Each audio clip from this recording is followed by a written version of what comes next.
Olá, pessoal. Hoje vamos dar uma aula sobre ecologia e judaísmo. Vamos lá. Não há ninguém hoje que não tenha ouvido falar da camada de ozônio perfurada, dos gases de efeito estufa que inundam a atmosfera e do aumento das temperaturas que atrapalham o curso dos eventos naturais em todo o mundo. Paralelamente a esses processos, ocorrem fenômenos locais também decorrentes de anos de negligência ambiental, como poluição de mananciais, criar riscos sem levar em conta os danos que causam ao ser humano e ao meio ambiente, desde carros que emitem fumaça poluente até antenas que emitem radiação celular, fazem parte desse processo. A lista sombria pode ser selada com fenômenos cujos danos são só revelados a longo prazo, como o desmatamento descontrolado de florestas tropicais, a extinção de animais raros e o terrível desperdício de preciosos percursos naturais. O desenvolvimento das tecnologias inovadoras, como carros solares e combustíveis não poluentes e reciclagem de resíduos, é suficiente para resolver o problema? Muitos especialistas acreditam que, para acabar com a destruição do meio ambiente, não basta mudar a técnica. Uma mudança de consciência também é necessária. O ex-presidente dos Estados Unidos, Al Gore, ao receber o Prêmio Nobel da Paz, declarou em seu papel na conscientização ambiental: devemos transcender a estreita perspectiva humana e adotar uma forma espiritual de pensar que reflita no bem da humanidade e do mundo. No centro do qual está o homem individual e seus desejos materiais, deve estar dado lugar à visão do mundo mais ampla que leve em consideração o bem comum e as necessidades de longo prazo da raça humana. Na verdade, duras palavras. No entanto, o próprio Gore não explicou onde o homem aprenderia esse pensamento espiritual, nem forneceu aos seus ouvintes ferramentas práticas para transcender seu egoísmo natural. Como outros especialistas, Gore acredita que a consciência ambiental e a legislação ecológica que a seguiu são fruto do pensamento moderno que se desenvolveu nas últimas décadas.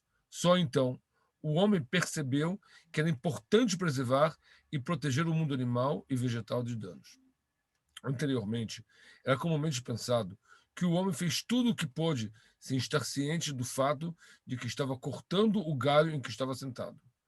Essa impressão se baseia no fato que nas culturas do mundo é difícil encontrar exemplos de legislações ecológicas do período anterior aos últimos 100 anos.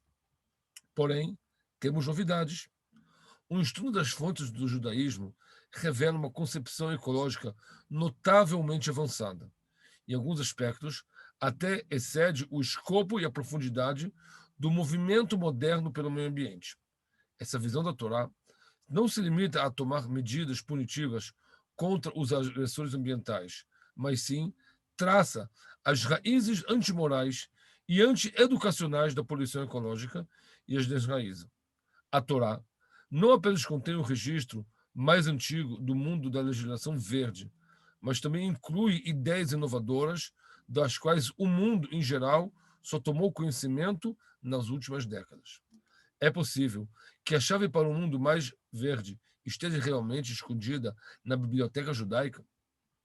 Uma das ideias básicas mais importantes no campo do planejamento urbano é a ideia da visão verde, ou seja, circundar a cidade em um anel de vegetação verde e refrescante. Aquele que é considerado o criador e pensador dessa ideia é um inglês chamado Ebenezer Howard.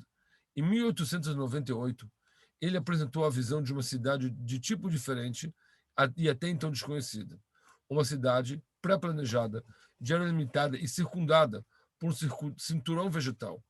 Ele também propôs separar áreas residenciais e industriais, uma ideia que naquela época era considerada revolucionária e incomum. Howard acreditava que os moradores que viveriam na cidade, que seria construída de acordo com o formato que ele propôs, seriam equilibrados e pacíficos.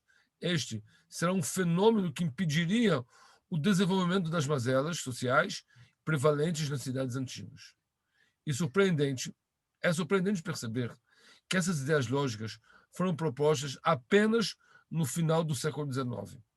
A primeira cidade do mundo baseada nesses princípios foi fundada em 1903, como uma iniciativa privada de um grupo de fãs que apoiava as opiniões de Howard. Foi só em meados da década de 1950 que suas ideias se tornaram de domínio público e se tornaram parte da rotina de planejamento urbano moderno.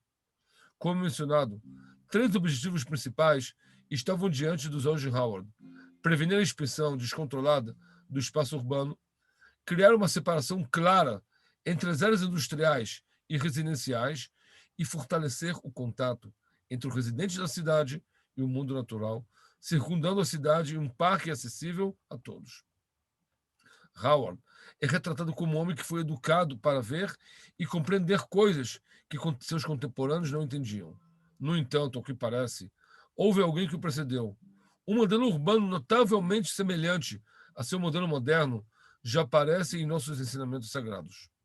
No livro de Dvarim, capítulo 25, o povo de Israel recebe a ordem de separar cidades especiais para a habitação da tribo de Levim. Um lote de terreno de 100 amot, mais ou menos entre 500 e 600 metros, rodeado por um anel externo de 2.000 amot, entre 1.000 e 1.200 metros. Para que serve o anel externo? Rashi explica, de acordo com a Mishnah no Tratado de Eruvin, página 33, um lugar liso, fora da cidade ao redor, para ser um ornamento para a cidade. Nesse lugar, é proibido construir casas, etc. Na terminologia moderna, chamamos essa área de reserva natural. Segundo a Halakha, o status desse território é absoluto. Não estão à venda e não podem ser convertidos para outros tipos. Além disso, é explicado que, embora esse modelo seja destinado às cidades das tribos de Levi, deve servir como uma base principal para todas as cidades construídas na terra de Israel. É fácil perceber que esse anel verde, que circunda a cidade, tem dupla finalidade. Impede o crescimento descontrolado do espaço urbano, o que se chama na linguagem moderna fluência urbana, e também garante a conexão entre o morador da cidade com o mundo natural. Uma conexão que, segundo a concepção do judaísmo, é necessária para o equilíbrio mental do homem. 2 outras fontes. Apoiamos em regulamentos adicionais definidos para manter a qualidade de vida dos residentes da cidade. Por exemplo, uma regulamentação que proíbe o estabelecimento de fábricas que emitem fumaça e maus odores ao oeste da cidade, onde o vento soprando os moverá em direção à cidade. Outro regulamento proíbe o estabelecimento de plantas e fábricas de fuligem em todos os lados de Jerusalém, pois isso tornará as paredes da cidade feia. Um problema comum no topo da agenda ecológica é a questão da poluição ambiental. Esse problema se tornou ainda mais agudo após uma série de casos que receberam ressonância internacional, como o caso de Exxon Valdez. É um enorme petroleiro que encalhou no Golfo do Alasca e despejou dezenas de milhões de galões de petróleo no mar, causando danos ecológicos. Outro desastre trágico ocorreu na cidade indiana de Bhopal, na qual milhares de pessoas morreram enquanto um defeito numa fábrica de produtos químicos lançou uma nuvem de gás tóxico no ar. E, para quem não esquece, a cidade de Chernobyl, na Rússia. Casos desse tipo de semelhantes levantaram uma série de questões principais, tais como: a pessoa é responsável pelos perigos que deixa em áreas públicas? É possível restringir o uso de uma pessoa de sua área privada quando esse uso interfere com os vizinhos? Acontece que os árabes já deram sua opinião sobre essas questões e as abordaram extensivamente.